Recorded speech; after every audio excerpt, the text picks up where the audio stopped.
Hey guys, this is Dave, and today we're going to be checking out the FIIO FA19. And I've actually had this for quite some time now, at least a few months, and it was released about a year ago, I think. So it's been out for a while, and since I hadn't received a review unit, I just assumed that I had probably just missed that boat and wasn't going to be getting one. And this being in the kilobuck range and it being by FIIO, I was really curious about its sound. So of course, I did watch some reviews and it was kind of mixed, mostly good, but then there were some that were not that great. Then about 8 months later, I finally got my hands on a set. And I guess I said all that to say this being again, a kilobuck IM, and knowing how competitive this price range is, I wanted to make sure that I really spent enough time with it to really give it a proper assessment and try not to let any of the opinions I had heard influence that assessment. Was I able to do that? I don't know. I do know this. I did spend a lot of time putting this through its paces, and I do think I have a pretty good idea of where it stands among some of the competition, at least among the competing IMs that I've heard. So as usual, we'll go over the contents of the box. We'll talk about the specifications, the design, and then we'll get into sound. We have a lot to talk about, so let's get started.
Okay, so again, we are delving into the kilobuck price range with the FIIO FA19. And I think I did see it priced around, I think, 800 on one website, but most major retail sites do still have this priced at $9.99. And this being FIIO, of course, one thing you can count on is that they will provide you a very good unboxing experience and will include lots of goodies, as you can see here. So this is everything you get in the box. We have the IEMs and cable, and this being a modular cable, they've also included both a 3.5 and 4.4 swappable termination option. You also get a really nice looking case, an excellent selection of ear tips, and MMCX separator tool because the cable does use MMCX connectors. You then have a magnetic cable clip and a cleaning tool back there. As for the driver configuration, this is a 10 balanced armature set, so you have a lot of drivers that are packed into that shell. And it's not a huge shell. It does look a little thick, but it's really sized quite reasonably considering the amount of drivers that are housed in that shell. And I've been able to get a pretty comfortable and secure fit, at least again with my ears. The nozzle is also small enough so that it doesn't really affect comfort. And again, I haven't had really any issues at all with discomfort or trying to maintain a pretty stable and secure fit. And the build quality of the shell itself is really quite good. It has this smoky kind of clear resin, and it's a solid resin. So again, it has kind of a glassy look to it. It just looks and feels a little more premium in my opinion. The faceplate design is also really clean. It's very simple. It has this geometric, almost mirror-like reflective pattern with a nice, thick, high-quality, very clear glass resin-like coating on the faceplate, and it just looks really, really slick. And of course, on the back of the shell, you have a switch, and that gives you two different tuning modes, which I will talk more about in the sound segment. The cable is also really, really nice. It's not the softest, but it is soft enough, and it does still look and feel like a premium cable, and it does go really well with the aesthetics of the IEMs. It also has very little memory. I haven't had any issues with tangling, so it's also very manageable. And I don't normally say much about cases. However, I do really like this case. It's very well crafted. It looks like a premium case. It's soft to the touch, but it is still a hard case, so it's protective as well. It's roomy. It's got a really nice kind of soft lining on the inside, and it is a little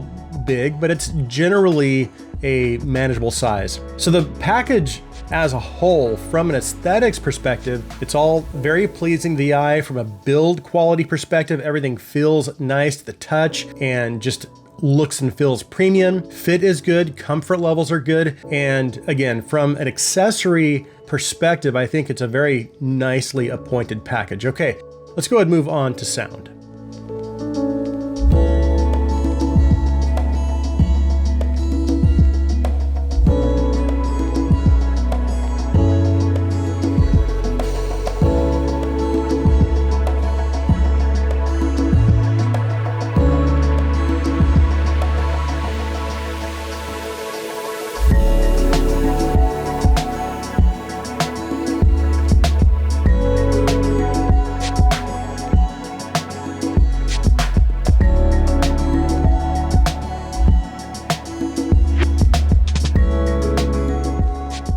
So in terms of its general sound presentation, with the switch in the off position, which that was my preferred listening position, its sound signature is what I would call neutral warm, and even maybe a little bit of a bass boost. So even with the switch off, its bass presentation is a little north of neutral. Then if you turn the switch on, that increases the bass levels even more. And I say neutral, but it is pushing pretty closely into that V-shaped territory. Some might even call it a V-shape. And I can certainly understand that, because no matter what mode you're in, it does have a greater sense of an engagement and fun that you don't typically see, I guess, in a neutral presentation. And as I said, I do prefer the switch off, because while I do get the occasional hankering for a bassy or fun listening session, typically I like maybe just a small bass boost, and the off position just comes a little closer to my sound preference. So these impressions are primarily going to be based on the switch in the off position. And I will talk more about my experience with the switch in the on position later, but let's go ahead and break the sound down a little more again with the switch in the off position. So again, its bass presentation is slightly north of neutral. And in terms of its overall bass energy, if I'm only looking at the bass and sub bass levels, it's actually not too far off from my preference. However, even with the switch off, it does still have some mid bass and low mid energy, and that energy does add some warmth to its presentation. And I certainly don't mind that. There's actually something kind of attractive about it, because even though it doesn't necessarily align with my preference, there is something, alluring and special about it. They also did a good job minimizing bass bleed, and I don't think its extra mid bass is really intruding into the lower mids. So it is still able to retain good mid-bass texture, and I guess maintain control of that transition out of the bass into the mids. Enough control to avoid affecting mid-range clarity, despite the amount of that mid-bass and low-mid energy. But I think the best part of the bass is its dynamics and its impact, especially considering BAs are handling the bass frequencies. And I will circle back to that towards the end while I'm doing comparisons. So in my opinion, for this being an all BA set, I feel like the bass dynamics is among some of the better all BA sets out there in this price range. Its mid bass and low mid presentation is a little warmer than I prefer. However, I do feel like it's still quite textured, and it's generally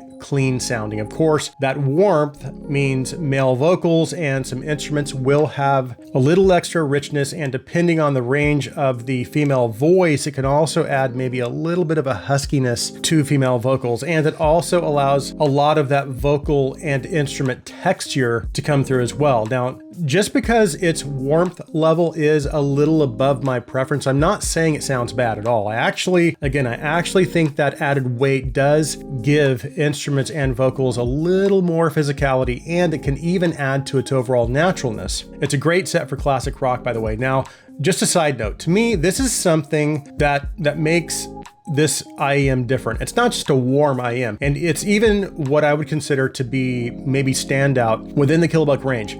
So in my opinion, this is the kind of set that, again, in my opinion, not everybody's going to feel this way. This is the kind of set that brings something a little different to the table in terms of tuning, which is good if you're looking to keep your kilobuck collection diverse, but at the same time, it does not sacrifice its naturalness or its technical performance. It's unique, but it still lives up to that kilobuck standard, I guess you could say. So as someone who does not necessarily want all of their IEMs to sound exactly the same, but also wants to maintain a certain standard and make sure I'm getting my money's worth, this is that kind of IEM in my opinion. And I need to be careful because I know at the same time, I need to acknowledge that not everyone will feel that way. So I guess I should caution you as well, because again, we are talking about $1,000. And while I do recommend this, that recommendation does come with conditions. And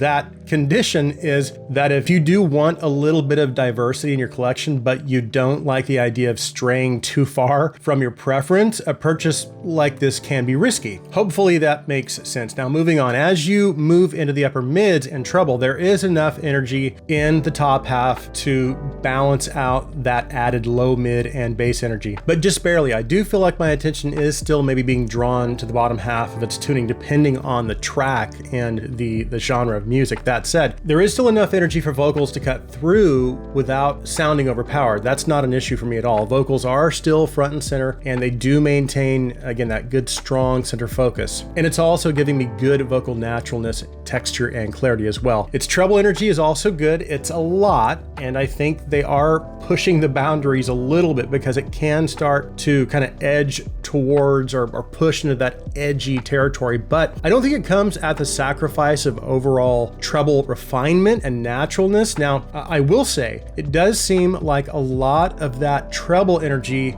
is kind of focused in the upper treble, which is good in terms of how much air and micro details and shimmer it brings to its presentation. And also for me, it's when the treble energy is focused in the lower treble that it can start to sound, again, a little too edgy or over sharpened. And this does have some lower treble energy, but to me, while again, depending on the recording and whether the recording has sibilance, you will probably hear a little bit of that sibilance. However, it doesn't ever get to the point of sounding sharp, and again, certainly not harsh. Somehow they managed to get that treble energy up, but still avoid delving into that overly edgy or sharp territory. So there is a lot of treble energy, but it's pretty refined. And again, this is one of those tuning choices that on one hand, it adds to its engaging quality and certainly adds to its uniqueness. However, it may not be for everybody. Now, one other observation I made while testing out the switch in the on position, and I will get to technical performance in a minute, but what I noticed with the switch on was that while the top half of its tuning didn't really change much in terms of its general tuning, the bass boost or that added energy in the bottom half wasn't just confined to the bass and sub bass. Like the Diva, for example, this actually adds energy again to the mid bass and low mids as well. And that can contribute to some bass bleed and a noticeable loss in mid-range clarity. So while the bass boost does bring some nice dynamic impact and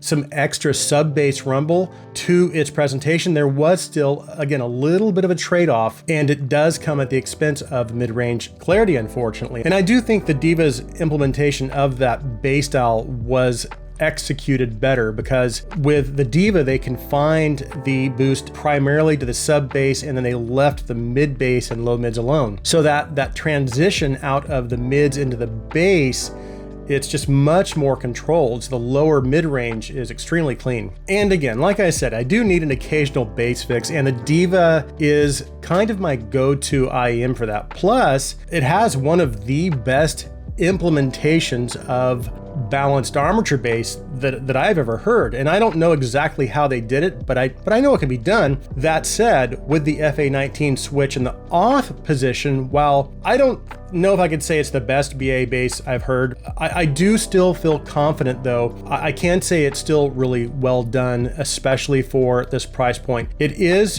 what I would consider to be not necessarily dynamic driver-like, but it gets a lot closer than a lot of other kilobuck all BA sets out there. But the Diva, again, it is kind of a standout when it comes to BA bass. And another standout set is the Symphonium Helios. So the FA19 isn't quite to Helios and Diva standards, but I do still think it's quite impressive how close they were able to get, again, to replicating that visceral and physical kind of sensation that you can typically only get with a dynamic driver set. And the Monarch MK3 here is a really good example of that in this kilobuck price range, as far as what kind of visceral or physical bass response you can achieve with a properly implemented dynamic driver. It's just awesome. So comparing this IEM, the FA19, with other IEMs and trying to assess its, I guess its value proposition is a little tricky because it's pretty different from a lot of these other sets and a lot of other sets out there. That's why I say it's recommended, but with conditions. And if you can demo it first, again, I would definitely recommend that. Now, as far as technical performance, in my opinion, its technical performance is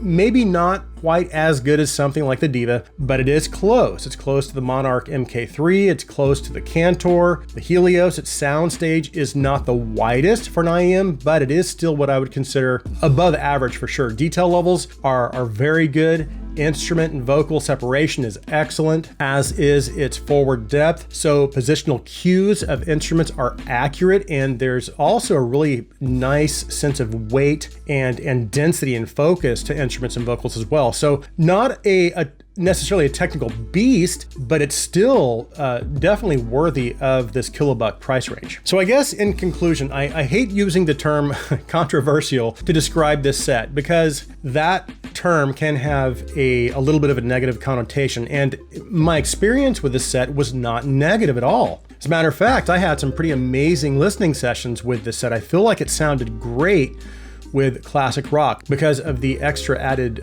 mid bass.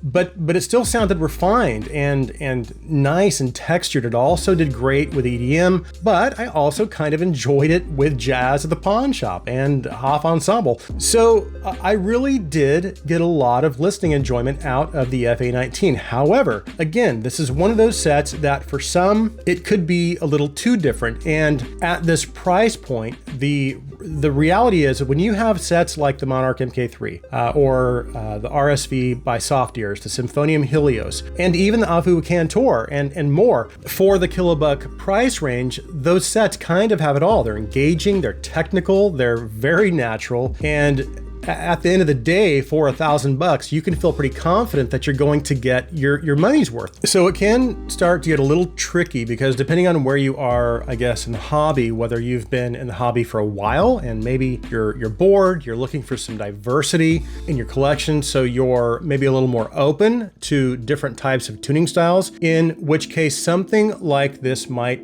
actually work for you. And again, I do think the FA19 in a lot of ways has what you could call, I guess, a boutique kind of appeal to it, at least in terms of its tuning style. And I also feel like it meets certain standards that you might expect in terms of it not getting so crazy in its tuning that it starts to sound weird and or unnatural. And I also think that it performs at a technical level that you would expect at the kilobuck price point. However, if I had to guess, most hobbyists aren't of that collector mentality and may not necessarily be ready to take that kind of risk and would probably just feel a little more comfortable spending $1,000 on a set like the Monarch MK3 or the 4 or the RSV or Helios. Anyway, I hope that gives you an idea of where I stand with the FA19. It does get my recommendation, but it is very conditional. Just know what you're getting into before you pull the trigger. And again, if you can demo this first, then I would highly recommend that. My feeling about this set is that I guess for me, I was able to find a pretty strong connection with it, albeit a different kind of connection, but a strong connection nonetheless. All right, I think that does it for this review. Thank you so much for taking the time to watch. If you like my content, please take a second and hit that subscribe button. Also, if you would please let me know what you think in the comments section. Please like this video, please share this video. I hope you have an awesome day.